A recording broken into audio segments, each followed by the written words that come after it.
श्री क्षेत्र मळद तालुका बारामती ते श्री क्षेत्र वलझरवाडी तालुका खंडाळा महाशिवरात्री निमित्त पायी पालखी सोहळा आज मळद येथून सुरू।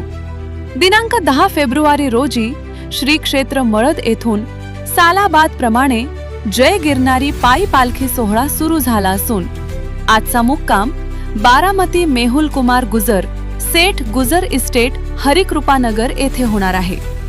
या सोहळ्यात हजारो महिला, पुरुष, तरुण, दत्तभक्त सहभागी झाले आहेत।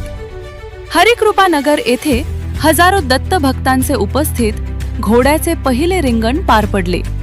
हा पालखी सोहळा उद्या दिनांक 11 फेब्रुवारी रोजी सकाळी बारामती येथून माळेगाव मार्गे पंढरे येथे श्री भैरवनाथ मंदिर मुक्कामी जाणार आहे।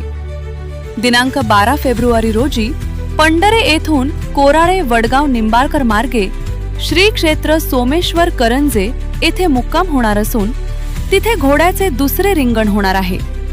दिनांक 13 फेब्रुवारी रोजी श्री क्षेत्र करंजे येथून पायी पालखी सोहळा सोमेश्वर कारखाना निरा दत्तघाट मार्गे लोणंद ज्ञानेश्वर माऊली महाराज पालखी तळ येथे मुक्कामी जाणार आहे।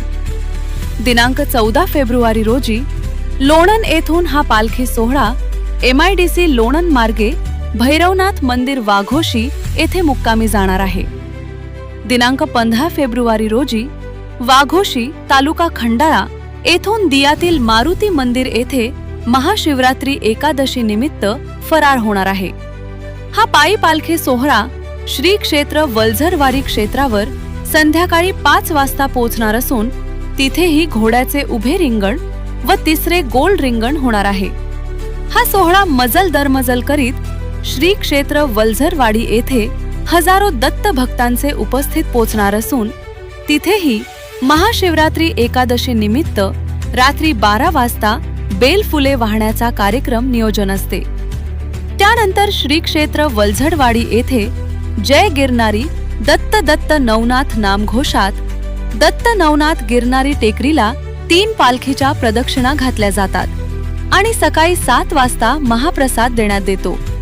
ह्या पालखी सोहळ्यात कोल्हापूर, सांगली, सातारा, बारामती, पुणे, बीड सर्व समाजाचे लोक सहभागी होऊन दत्त संप्रदाय, नवनाथ संप्रदाय दिलेल्या शिकवणीप्रमाणे सद्गुरू पडळकर महाराज यांच्या मार्गदर्शनाने आशीर्वादाने हा पालखी सोहळा संपन्न होत असतो। या पालखी सोहळ्यामध्ये हजारो भाविकांनी सहभाग घेतला असून प्रत्येक मुक्कामाच्या ठिकाणी जेवणाची सोय, पायी प्रवासात पालखी सोहळ्यामध्ये चहा नाश्त्याची जागोजागी दत्त भगत सोय करतात। असा हा पालखी सोहळा 10 फेब्रुवारी ते 15 फेब्रुवारी दरम्यान संपन्न होत असून संध्याकाळी भजनाचा कार्यक्रम असतो। या निमित्ताने सर्व दत्त भक्तांनी या पालखी सोहळ्यामध्ये सहभागी होऊन आनंद घ्यावा। यांच्याकडून सुधीर यादव।